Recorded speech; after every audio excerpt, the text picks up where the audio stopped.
পণ্য রপ্তানিতে বাংলাদেশকে দেয়া ট্রান্সশিপমেন্ট বাতিল করল ভারত। আমদানি রপ্তানি কার্যক্রম ব্যাহত হওয়ার আশঙ্কা। দলগুলো স্বল্পমেয়াদী সংস্কারে রাজি থাকলে ডিসেম্বরে নির্বাচন, জানালেন প্রধান উপদেষ্টা। চলমান সংস্কার কার্যক্রমে ব্রিটেনের সন্তুষ্টি। নির্বাচনী রোডম্যাপ চেয়ে প্রধান উপদেষ্টার সাক্ষাৎ প্রার্থী বিএনপি প্রবাসীদের ভোটাধিকার নিশ্চিতে সমন্বিত পদ্ধতি বিবেচনা করছে কমিশন। এবং প্রতি কেজি ৩৬ ও ৪৯ টাকা দরে ১৭.৫ লাখ টন ধান চাল কিনবে সরকার। সংগ্রহ চলবে ২৪ এপ্রিল থেকে ৩১ অগস্ট পর্যন্ত।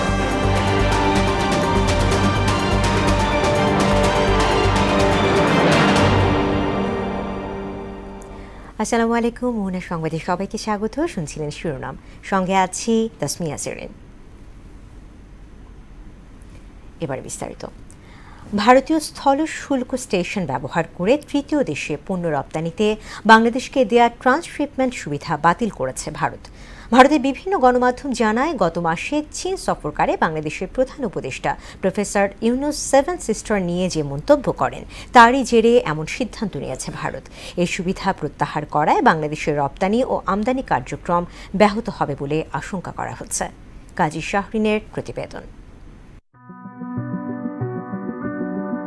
বিশ্ব বাণিজ্যে পোশাক খাতে ভারতের অন্যতম বড় প্রতিদ্বন্দ্বী বাংলাদেশ আর ভারতের ক্ষমতাসীন বিজেপি নেতৃত্বাধীন সরকার এমন সময় তাদের ভূখণ্ড ব্যবহার করে তৃতীয় দেশে পণ্য রপ্তানিতে বাংলাদেশকে দেয়া সুবিধা বাতিল করল, যার মাত্র কয়েকদিন আগে বিশ্বের কয়েক ডজন দেশ ও অঞ্চলের বিরুদ্ধে উচ্চমাত্রার শুল্ক আরোপ করে মার্কিন যুক্তরাষ্ট্র। মঙ্গলবার এক বিজ্ঞপ্তিতে ভারতের কেন্দ্রীয় সরকার জানায়, ২০২০ সালের ২৯ জুনের জারি করা সার্কুলার বাতিলের সিদ্ধান্ত নেওয়া হয়েছে। সংশোধিত এই সিদ্ধান্ত তাৎক্ষণিকভাবে কার্যকর হবে। তবে আগের সার্কুলারের প্রক্রিয়া অনুযায়ী ইতোমধ্যে ভারতে প্রবেশ করা বাংলাদেশি কার্গোকে ভারতীয় অঞ্চল ত্যাগ করার অনুমতি দেওয়া যেতে পারে।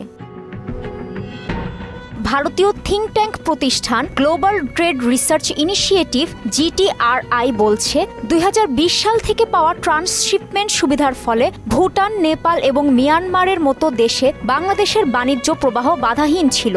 ভারতীয় স্থলবন্দর হয়ে তৃতীয় দেশে রপ্তানির সুবিধা বাতিল হওয়ায় বাংলাদেশকে এখন অনিশ্চিত পরিবহন ব্যবস্থার মুখে পড়তে হবে, যা খুবই দীর্ঘ ও ব্যয়বহুল।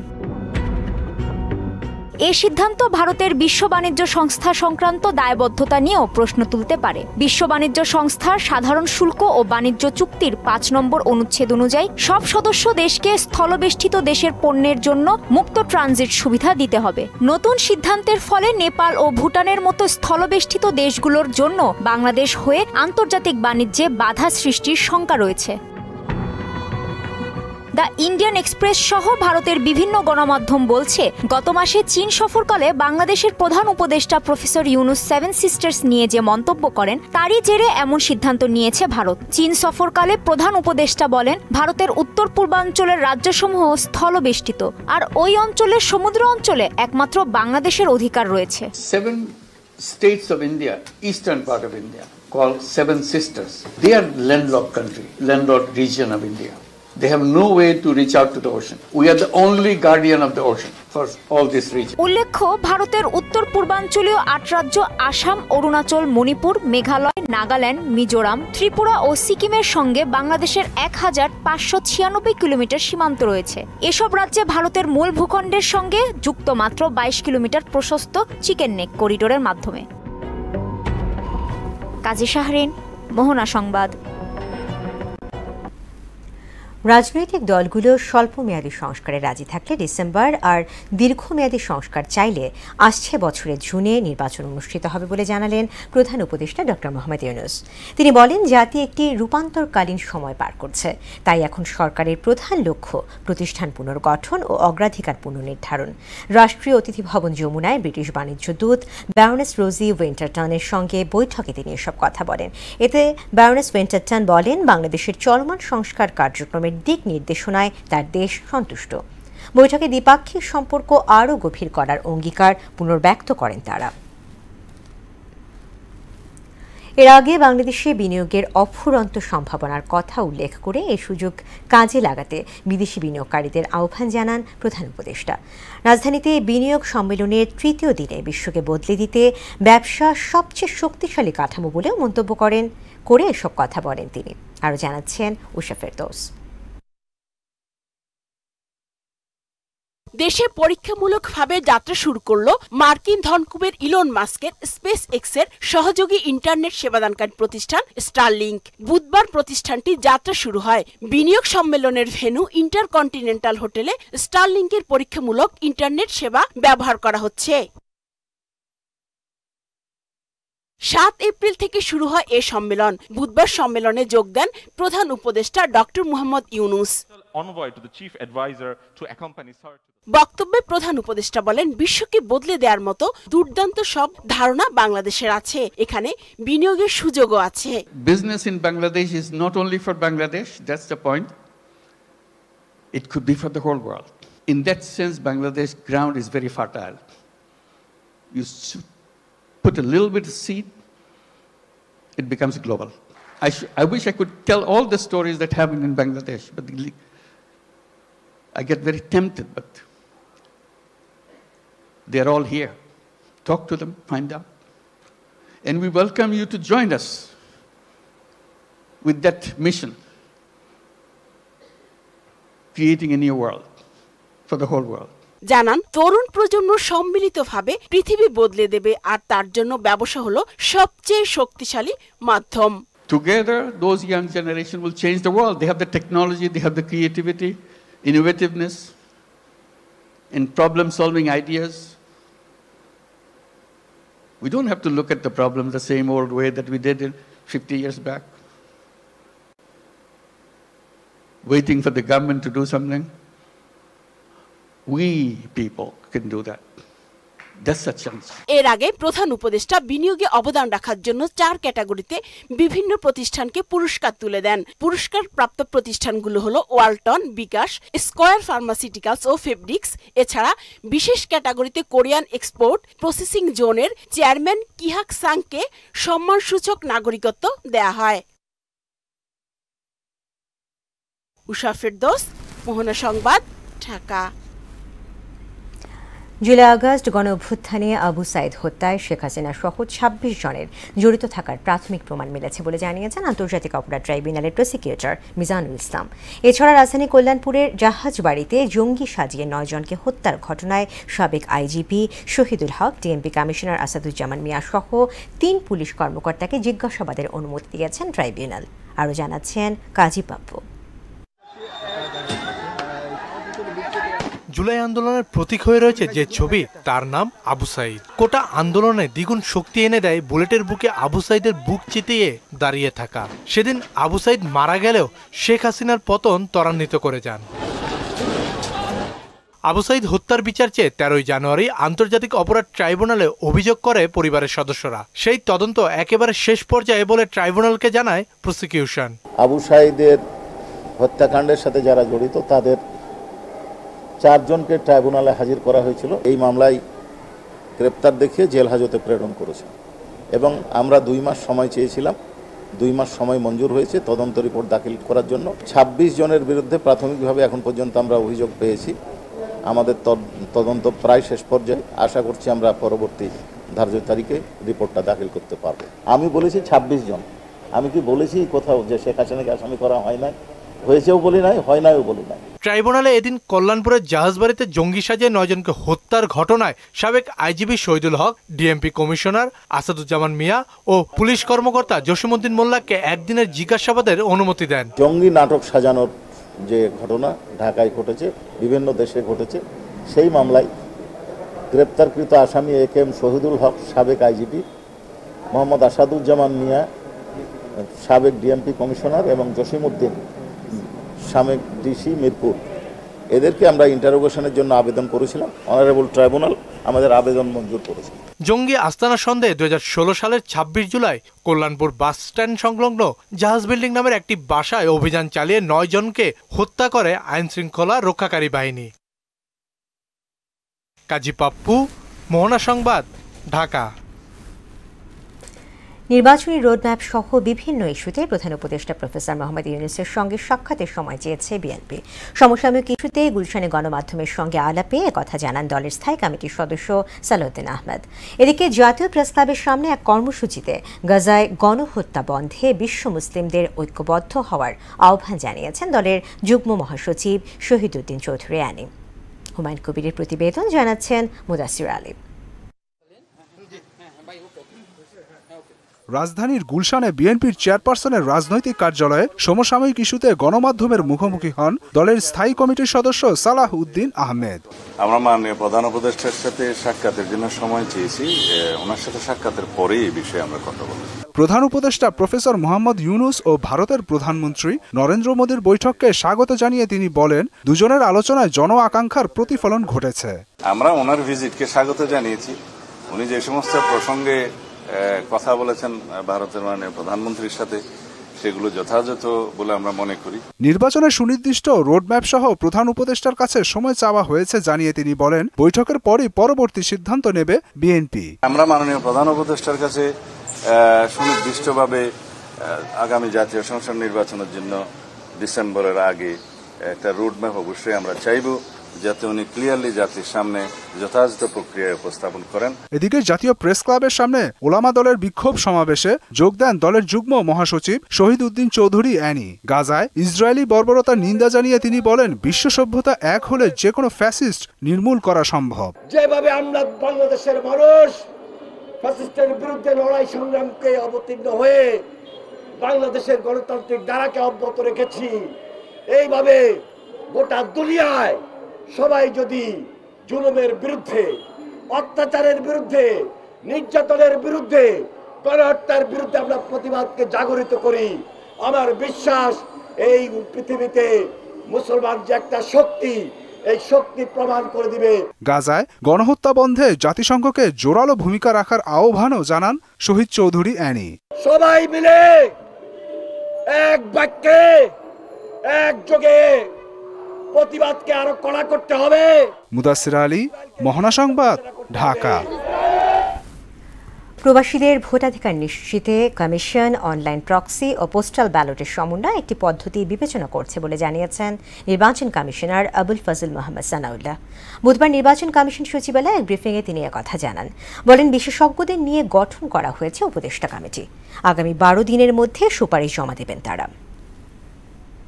এই পদ্ধতি আমরা অনুসরণ করি না কেন, প্রবাসী ভোটারদের জন্য একটা রেজিস্ট্রেশনের ব্যবস্থা রাখতে হবে। এটা বলতে ভোটার রেজিস্ট্রেশন না, এটা হচ্ছে প্রবাস থেকে ভোট দেওয়ার জন্য রেজিস্ট্রেশন। যে বাংলাদেশের জন্য সম্ভবত কোনো একটি পদ্ধতি অবলম্বন করলে হবে না, আমাদের পদ্ধতি হতে হবে একটা মিক্সড পদ্ধতি। সম্ভবত সকল পদ্ধতি বা এক বা একাধিক পদ্ধতির জন্য পাইলটিং এর প্রয়োজন হবে, অর্থাৎ ভোট অ্যাকচুয়াল ভোটে এটা অনুষ্ঠিত হবে সীমিত পরিসরে। চলতি বোরো মৌসুমে 36 টাকা কেজি দরে 3.5 লাখ টন ধান আর 49 টাকা কেজি দরে 14 লাখ টন সিদ্ধ চাল কেনার সিদ্ধান্ত নিয়েছে সরকার। আগামী 24 এপ্রিল থেকে 31 অগস্ট পর্যন্ত এগুলো সংগ্রহ করা হবে। সচিবালয় খাদ্য পরিকল্পনা ও পরিধারণ কমিটির সভায় এই সিদ্ধান্ত হয়। শামীমুজ্জামান চৌধুরীর রিপোর্ট। আসন্ন বড় মৌসুমে অভ্যন্তরীণ বাজার থেকে 17.5 লাখ টন ধান চাল কিনবে সরকার। এর মধ্যে 3.5 লাখ টন ধান ও 14 লাখ টন সেদ্ধ চাল সংগ্রহের লক্ষ্যমাত্রা নির্ধারণ করা হয়েছে। সচিবালয় অর্থ উপদেষ্টা সালেহউদ্দিন আহমেদের সভাপতিত্বে খাদ্য পরিকল্পনা ও পরিধারণ কমিটির সভায় সিদ্ধান্ত হয়। প্রতি কেজি বোরো ধানের সংগ্রহ মূল্য নির্ধারণ করা হয়েছে 36 টাকা আর সেদ্ধ চাল কেনা হবে 49 টাকা কেজি দরে। ফসলের ক্ষতি হওয়া সত্ত্বেও আমরা কিন্তু নিয়মিতভাবে সার আমদানি করে, চাল বিভিন্ন আমদানি করে মোটামুটি কিন্তু আমরা স্টেবল রেখেছি। এই প্রেক্ষিতে আমরা তখন আবার ধানের এবং চালের সংগ্রহ আমরা করেছি, আমাদের টার্গেটটা মোটামুটি পরিপূর্ণ হয়েছে।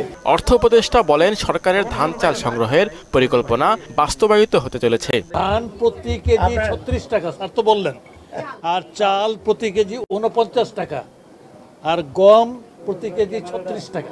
পরিমাণটা হচ্ছে ধানের জন্য 3.5 লাখ মেট্রিক টন আর চালের জন্য 14 লাখ মেট্রিক টন। গমের জন্য আমরা কোনো লক্ষ্যমাত্রা নির্ধারণ করি না, যতটুকু পাওয়া যায়। আর নির্ধারিত লক্ষ্যমাত্রার চেয়ে এবার উৎপাদন বেশি হবে বলে জানালেন কৃষি উপদেষ্টা। এবার উৎপাদন আরো বেশি হবে, তাও আবার যেহেতু জানেন যে পরিস্থিতির উপর নির্ভর করে, যেহেতু এটা ওয়েদারটার উপর অনেকটা নির্ভরশীল। আগামী 24 এপ্রিল থেকে 31 আগস্ট পর্যন্ত এসব ধান চাল সংগ্রহ করা হবে বলেও জানানো হয়। শামীমুজ্জামান চৌধুরী, মোহনা সংবাদ, ঢাকা।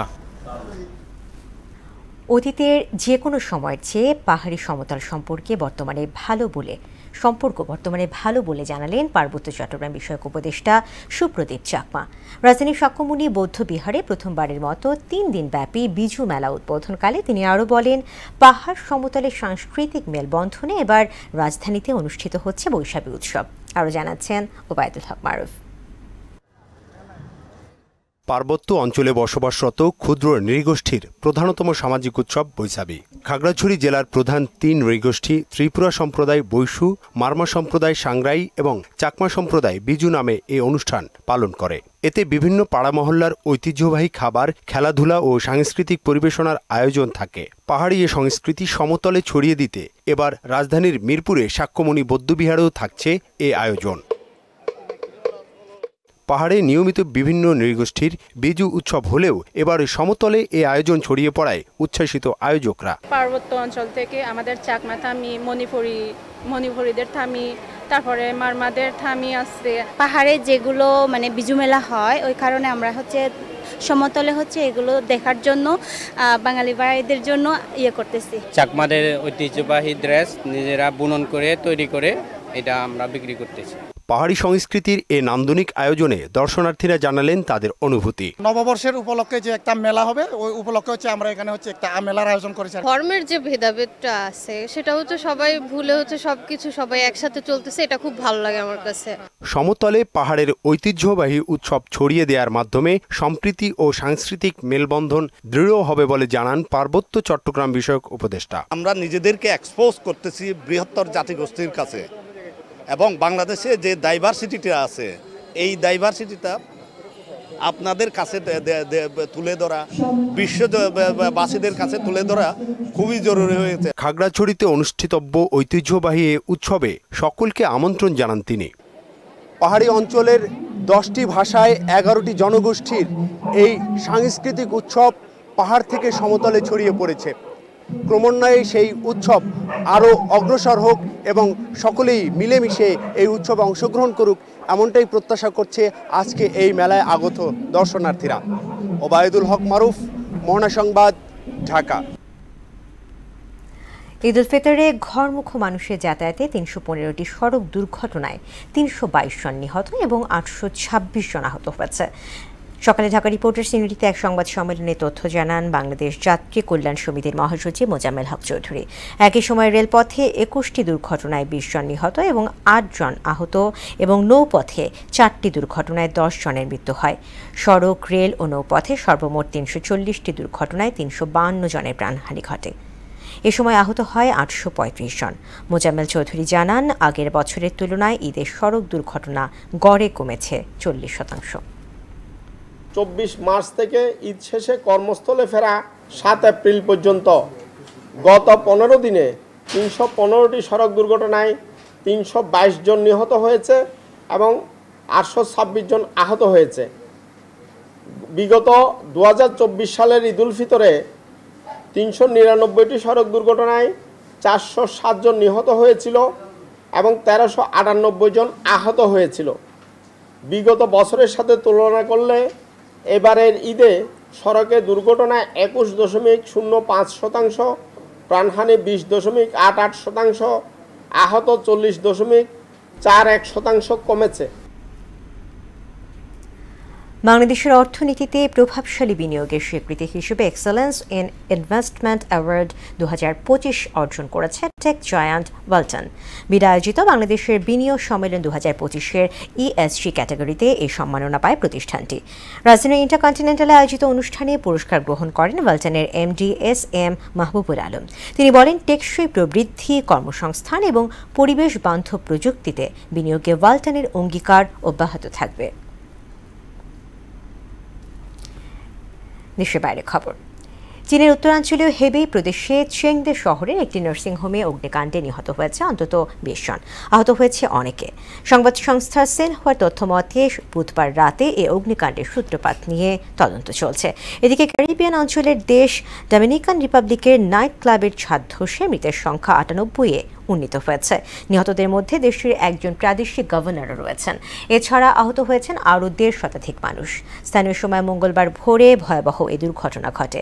অন্যদিকে ইসরায়েলি হামলায় গাজায় আরও 26 ফিলিস্তিনি নিহত হয়েছে। এতে 50,800-তে উন্নীত হয়েছে প্রাণহানি।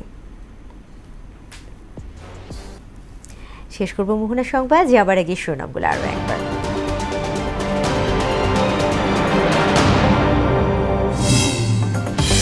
পণ্য রপ্তানিতে বাংলাদেশকে দেয়া ট্রান্সশিপমেন্ট বাতিল করল ভারত। আমদানি রপ্তানি কার্যক্রম ব্যাহত হওয়ার আশঙ্কা। দলগুলো স্বল্প মেয়াদী সংস্কারে রাজি থাকলে ডিসেম্বরে নির্বাচন, জানালেন প্রধান উপদেষ্টা। চলমান সংস্কার কার্যক্রমে ব্রিটেনের সন্তুষ্টি। নির্বাচনী রোডম্যাপ চেয়ে প্রধান উপদেষ্টার সাক্ষাৎ প্রার্থী বিএনপি। প্রবাসীদের ভোটাধিকার নিশ্চিতে সমন্বিত পদ্ধতি বিবেচনা করছে কমিশন। এবং প্রতি কেজি 36 ও 49 টাকা দরে 17.5 লাখ টন ধান চাল কিনবে সরকার। সংগ্রহ চলবে 24 এপ্রিল থেকে 31 অগস্ট পর্যন্ত। দর্শক, এই ছিল মোহনা সংবাদে। পরবর্তী সংবাদ রাত 12:30টায়। এছাড়া মোহনার সবশেষ খবর জানতে ভিজিট করুন www.mohana.tv। সংবাদ দেখতে পারেন আমাদের ফেসবুক পেজ ও ইউটিউবে। এতক্ষণ সঙ্গে থাকার জন্য ধন্যবাদ।